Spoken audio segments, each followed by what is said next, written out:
The observation deck of Harmony Station stretched before 12-year-old Zara like a window into forever. Earth hung in the distance, a blue marble that reminded her of the stories Dad used to tell about rain and forests. But today, even the familiar sight couldn't distract her from the sharp, melodic chiming that echoed through their family quarters behind. Her dot ting dash ting dash ting dash ting dot. The sound meant her mother was growing again. Zara pressed her palm against the cool transparisteel, watching a supply freighter dock at the station's outer ring. Harmony Station was humanity's premier diplomatic outpost, a bustling hub where 17 different species maintained embassies, trade offices, and cultural centers. The rotating habitat generated artificial gravity through spin, creating a peculiar world where up was always toward the stars and down pointed toward the station's massive central core. Ting dash ting dash ting dot. The chiming grew louder. Zara's chest tightened as she turned toward their quarters. Through the doorway, she could see her mother Lyrics hunched over her workstation, trying to complete a translation of the Andromedan trade proposal. But growing from her shoulders, her neck, even her elegant four-fingered hands, were the grief crystal's translucent formations that caught and scattered the room's light into rainbow patterns. "Mom?" Zara approached carefully. The crystals had been spreading for 3 months now, ever since the mining accident that took Dad. What started as small, pearl-like growths had become jagged formations that restricted Lyrics' movement and made even simple tasks painful. Lyrics looked up, her large, violet eyes reflecting the prismatic light of her own crystalline burden. In Cytherian, she said, "I am trying to work, little star. But the sorrow shapes grow heavy today." Zara switched to Cytherian, her accent still imperfect after 12 years. "The shapes are not just heavy, Mom. They're hurting you. Pain is this correct response to loss," Lyrics replied, her voice carrying the musical quality all Cytherians possessed. "The crystals honor your father's memory. To remove them would be to forget him." This was the heart of the problem. In Cytherian culture, grief crystals were sacred, a physical manifestation of love and loss that marked important transitions in life. But Zara had grown up among humans too, and she'd learned that grief, while natural, could sometimes become a prison. Dr. Martinez in the Human Medical Bay had explained it to her. "Your mother's grief response isn't just cultural anymore, Zara. It's become pathological. The crystals are responding to neurochemical changes that are keeping her trapped in a trauma loop." But what if there was a way to honor Dad's memory without the crystals consuming you? Zara asked, gently touching one of the smaller formations on her mother's wrist. It was warm, pulsing with a faint inner light. Lyrics' expression grew sharp. "You speak like a human child. The crystals are not a disease to be cured." "I'm not just human," Zara said quietly. "I'm half you too. And I think maybe that's important." The argument that followed was conducted in whispers, but it echoed through their quarters like a thunderstorm. Lyrics insisted that Cytherian healing practices were sufficient meditation, crystal singing, and the ritual sharing of grief with other Cytherians. Zara argued that her mother had been trying those methods for months with no improvement, and that the crystals were now affecting her ability to work, to sleep, to live. "The Human Medical Bay has specialists," Zara said. "Dr. Chun works with different species all the time. Maybe she could help." "A human cannot understand Cytherian emotional architecture," Lyrics said firmly. "Our feelings are not like yours. They are physical, measurable, real." "But Mom, what if that's exactly why we need help from both sides? What if being different isn't a problem to solve, but a bridge to build?" That night, Zara lay in her narrow bunk, staring at the ceiling where Dad had installed a holographic star map of Earth's night sky. The soft chiming of her mother's crystals provided a constant, melancholy soundtrack. She thought about the story Dad used to tell about the first human Cytherian couples, how they had to learn to love across the gap between species that processed emotions in fundamentally different ways. The secret, he'd said, is that love isn't about being the same. It's about choosing to understand each other anyway. As the station's artificial night cycle deepened, Zara made a decision.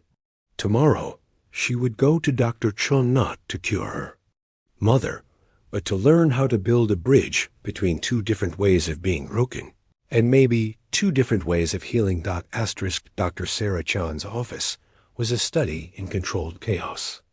The walls displayed holographic brain scans from dozens of species, while her desk overflowed with research tablets, empty coffee cups, and a peculiar collection of small sculptures that patients had given her over the years.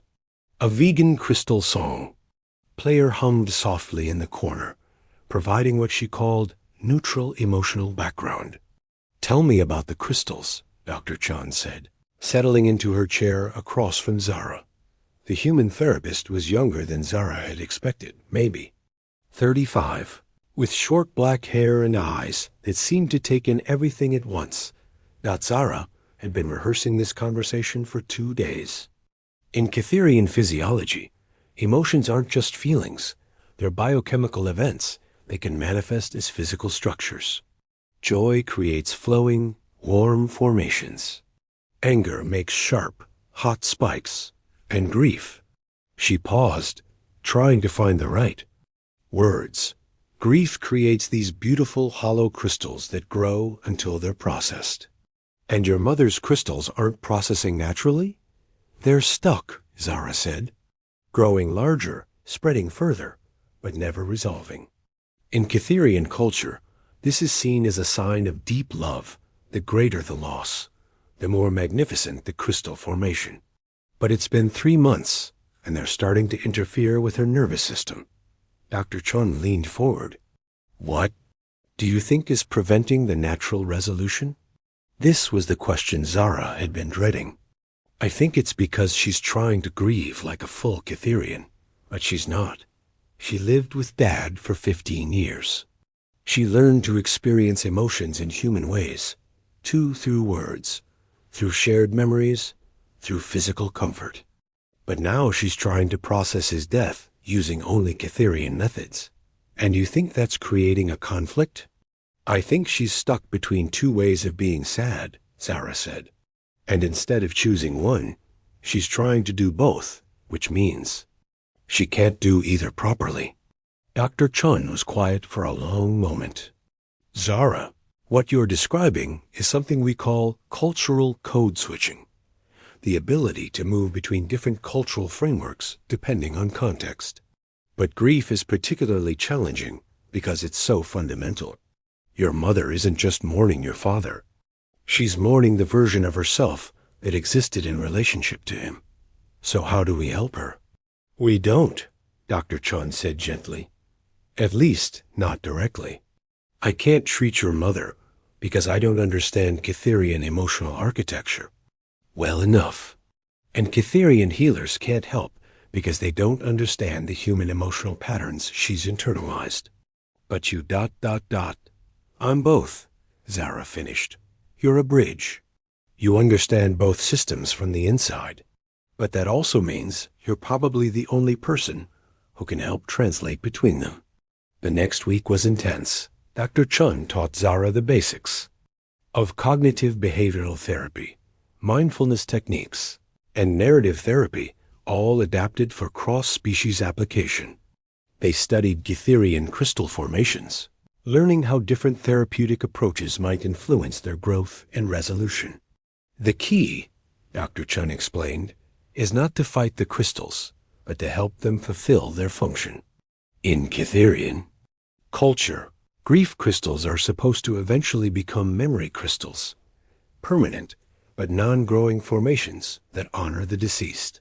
Your mother's crystals are stuck in the active growth phase because she can't let go, because she doesn't know how to let go in a way that honors both parts of herself. They developed a plan. Zara would serve as a cultural translator, helping her mother process grief using techniques that acknowledged both her Cytherian nature and her human-influenced emotional patterns. It would be part therapy session, part cultural bridge building, part family healing. But Zara, Dr. Chun said as they finished their planning session, you need to understand something. This isn't just about helping your mother. You're also grieving your father, and you're doing it as someone who straddles two worlds.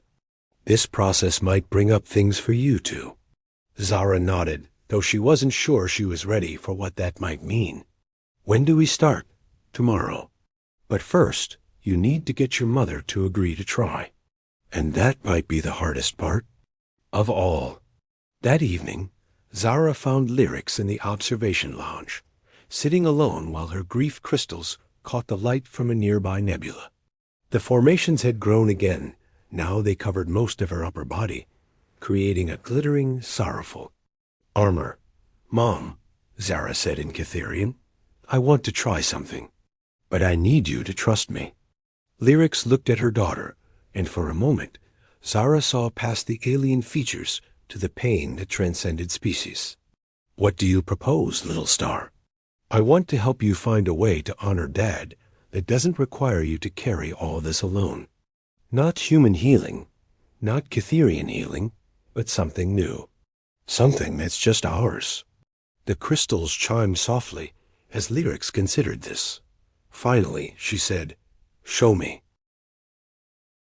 The cargo bay that Dr. Chun had reserved for their sessions was vast and empty, its walls lined with the gentle hum of life support systems. Zara had spent the morning setting up what she privately called her emotional translation station. Circle of cushions on the floor, surrounded by items that represented both cultures. Human photographs of Dad, Cytherian memory stones, a small potted plant from Earth, and a collection of crystals that sang soft harmonies when touched. This feels strange, Lyric said, settling carefully onto a cushion. Her grief crystals had grown overnight, forming delicate spires along her arms that caught and scattered the cargo bay's utilitarian lighting. Strange is okay, Zara replied, taking her place across from her mother. Dad always said that the best discoveries happen in the space between familiar things. Dr. Chun observed from a respectful distance, taking notes on a tablet. They had agreed that this first session would focus on what she called emotional archaeology, helping Lyrics identify and separate the different layers of her grief. In Cytherian, there are 17 different words for grief, Zara began. But in English, Dad only knew one. How did you grieve with him? Lyrics' eyes closed and her crystals chimed softly. With him, I learned to speak sadness in words instead of songs, to share tears instead of crystalline growth, to hold instead of harmonize. And how did that feel? Foreign, but also ... intimate, like learning a secret language that only we shared. Zara nodded. Now, when you try to grieve for him, which way feels right? Both, Lyric said, her voice breaking slightly. Neither. I try to sing the crystal songs, but they feel empty because he cannot hear them. I try to speak words, but they feel hollow because he cannot answer. This was the breakthrough Dr. Chun had predicted. Lyrics wasn't just mourning her husband. She was mourning the hybrid identity she had developed through their relationship. The grief crystals were growing because she was trying to process two different kinds of loss simultaneously. What if? Zara said carefully, we found a way to honor both parts of how you loved him. Over the next hour, they developed what Zara called translation exercises. Lyrics would express a feeling in Cytherian crystal song, and Zara would help her find the human words for the same emotion. Then they would reverse the process, starting with human concepts and finding their Cytherian equivalents. I missed the way he laughed at my cooking, Lyrics said in English, her accent thick with emotion. In Cytherian, that's vel tharase, Zara replied, the warmth sorrow of missing shared joy. Vel tharase, Lyrics repeated, and something remarkable happened. The largest crystal formation on her shoulder began to shift, its sharp edges softening into more flowing curves. "It's working," Dr. Chun whispered, checking her scanner. "The crystal's cellular structure is changing." They continued the process, working through memories of Dad, his terrible jokes, his patient teaching, his fierce protection of their family. Each memory was translated between languages, between cultural frameworks, between different ways of understanding love and loss.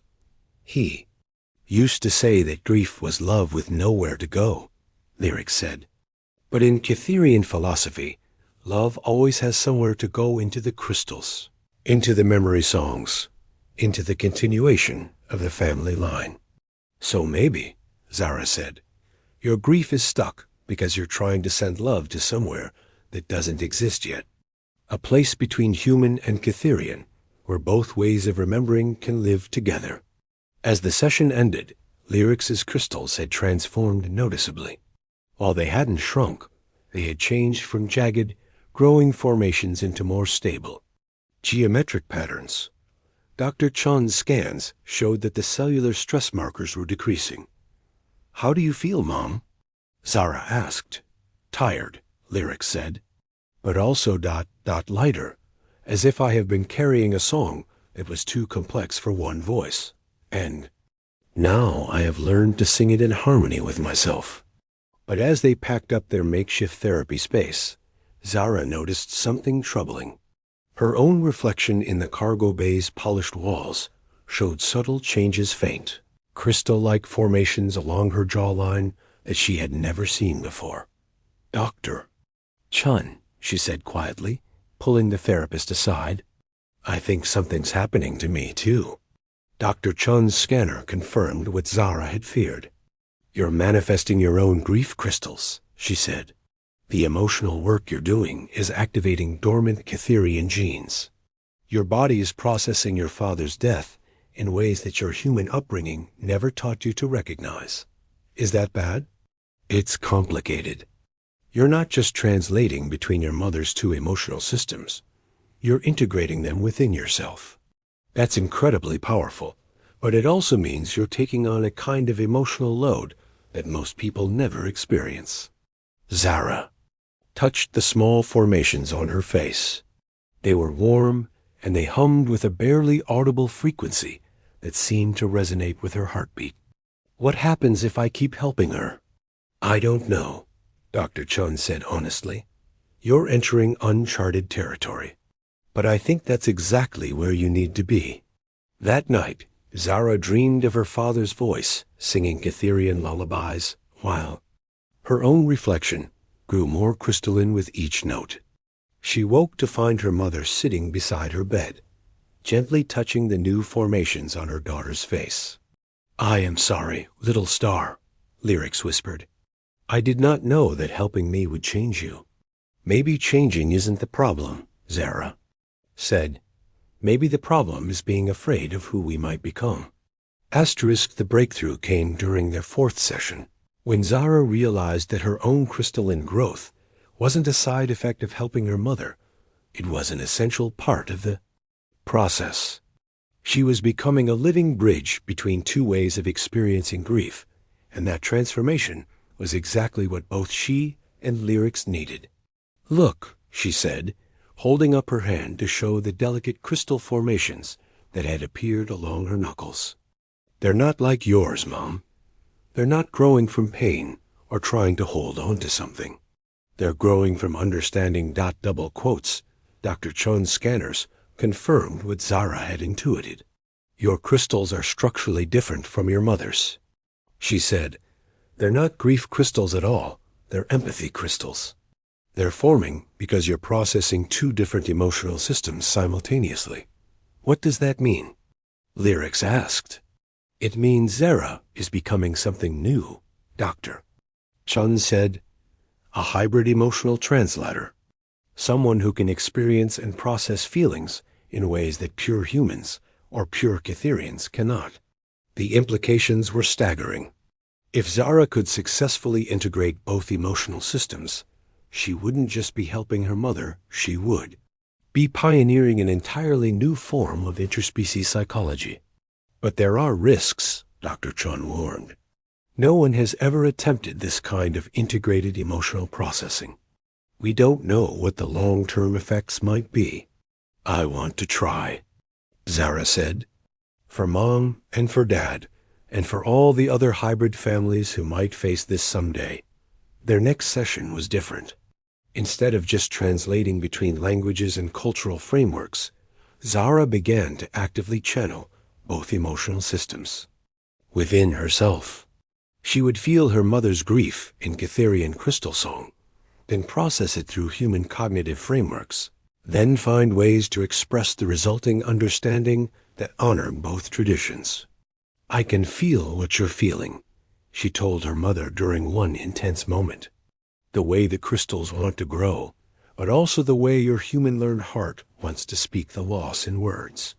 It's like like trying to sing two songs at once. Can you teach me how to do that? Lyrics asked. I don't think so, but I can show you what it sounds like when both songs are in harmony. What followed was unlike anything Dr. Chun had ever witnessed. Zara began to sing not in Cytherean or in human languages, but in something that seemed to blend both. Her voice carried the musical quality of her mother's people, but the words were a mixture of sounds that conveyed meaning beyond vocabulary. As she sang, her crystals began to glow, and something remarkable happened to lyrics. The massive grief. Formations that had been consuming her began to resonate with her daughter's song. Slowly, carefully, they began to transform. The crystals are restructuring themselves. Dr. Chun breathed, watching her scanners. They're becoming memory crystals, permanent, but stable, non-growing. I can feel him, lyrics whispered, tears streaming down her face. In the song, in the crystals, in the space between what I was and what I am becoming. He is not gone, he is translated. The session lasted for hours. Zara sang while her mother's grief crystals transformed from active, growing formations into beautiful, stable memory structures. When it was over, lyrics looked like herself, again marked by loss, but no longer consumed by it. How do you feel? Dr. Chun asked. Complete, lyrics said. For the first time since he died, I feel like both parts of myself are grieving the same. Loss in the same way. But the transformation had taken its toll on Zara. Her own crystals had grown significantly, and Dr. Chun's scans showed that her neural patterns were unlike anything in the medical database. You're operating with an entirely new kind of emotional architecture, Dr. Chun explained. Part human, part Cytherean, but also something that's never existed before. You're experiencing feelings in ways that transcend both species. Is that dangerous? It's unprecedented, but it's also incredible. You've just demonstrated that emotional healing doesn't have to be limited by species barriers. You've created a new form of therapy that could help millions of hybrid families across the galaxy. Over the following weeks, word of their success spread throughout Harmony Station. Other interspecies couples came forward, seeking help with their own cultural emotional conflicts. Dr. Chun began documenting their techniques, while Zara worked with other hybrid children who were struggling with their own dual natures. You're not just helping people, Dr. Chun told her during one of their research sessions. You're creating a new field of medicine. Interspecies emotional therapy. I just wanted to help my mom, Zara said. That's how all the best discoveries start. But as Zara's abilities grew, so did the complexity of her own emotional experience.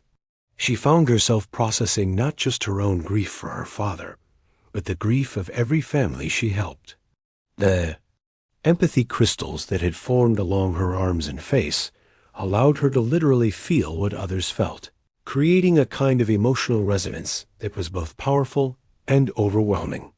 I think I'm becoming something that nobody knows how to be, she told her mother one evening as they sat together in the observation lounge. "That is the nature of bridges, little star," Lyrics replied. "They exist in the space between solid ground, holding up those who would otherwise fall. But what if I fall? Then we will build a new kind of bridge, one that can hold us both." 6. Months after her father's death, Zara stood before the Interspecies Medical Council, her empathy crystals catching the light from the council chamber's artificial suns. What had begun as a desperate attempt to help her mother had evolved into something unprecedented, the first successful integration of multiple species' emotional processing systems. "The implications are staggering," Dr. Chun was saying to the assembled representatives of 17 species. "Zara has demonstrated that emotional healing doesn't have to be limited by biological boundaries. She's created a new form of therapy that could revolutionize interspecies psychology." The council, members a mix of humans, Cytherians, Vegas, Centaurians, and others, listened intently as Zara described her techniques. Her voice carried both the musical quality of her Cytherian heritage and the directness of human communication, creating a unique cadence that seemed to resonate with every species present. "The key," she explained, "is not to choose between different emotional systems, but to find the harmony between them. My crystals don't just translate feelings, they create new ways of understanding them." A vegan counselor, whose species experienced emotions as color patterns in their skin, raised a tentacle. "But surely this technique is limited to human Cytherian." "Hybrids? Actually, no," Zara replied. "Over the past months, I've worked with hybrid families from 7 different species combinations. The principles are adaptable. It's about finding the emotional common ground that exists between any two ways of processing feelings." She gestured to a group of young people sitting in the observation section, other hybrid children who had learned to integrate their dual emotional natures. There was Kai, whose human vegan heritage let him experience emotions as both feelings and colors.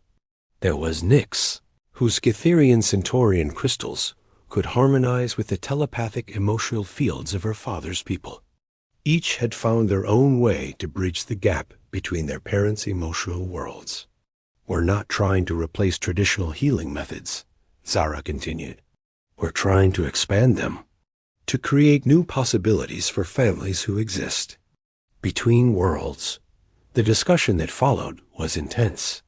Some counselors worried about the safety of encouraging such radical emotional transformations. Others questioned whether it was ethical to ask children to serve as emotional bridges for their parents. "These young people are taking on extraordinary psychological burdens," argued Dr. Tevak, a Centaurian physician. "We don't know the long-term effects of such intensive empathic integration. But we do know the effects of not helping," Dr. Chun countered. Before Zara's intervention, her mother was literally dying from unprocessed grief.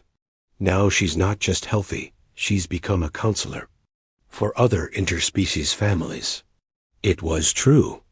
Lyrics had transformed her own healing journey into a career, working with other Cytherian partners who had lost human spouses. Her stable memory crystals had become a symbol of hope for others struggling with similar grief. "The question," said the Council's human representative, "is whether we're ready to formally support this new field of medicine. It would mean funding research, training programs, and clinical trials. It would also mean acknowledging that traditional species-specific medicine isn't enough for our increasingly integrated galaxy," Zara said quietly. "My generation doesn't exist in neat categories. We're hybrids, bridge builders, translators. We need healing methods that acknowledge the full complexity of who we are." The debate continued for hours, but eventually the council reached a decision. They would fund a pilot program, the first Institute for Interspecies Emotional Healing, to be established on Harmony Station with Dr. Chun as director and Zara as lead researcher. "You're 17 years old," Dr. Chun said to Zara after the meeting. "Most people don't revolutionize medicine until they're at least 30. Most people don't have to figure out how to be 2 species at once." Zara replied with a smile. As the months passed, the Institute grew. Young hybrids from across the galaxy came to learn Zara's techniques, while established therapists from various species came to study the new field. The work was challenging. Each species combination required different approaches, and some emotional architectures seemed completely incompatible. But gradually, patterns emerged. The key was always the same: finding the emotional common ground that existed beneath species differences, then building bridges between different ways of processing and expressing feelings. "We're creating a new language," Zara told her mother, one evening as they watched the sunset through the observation deck.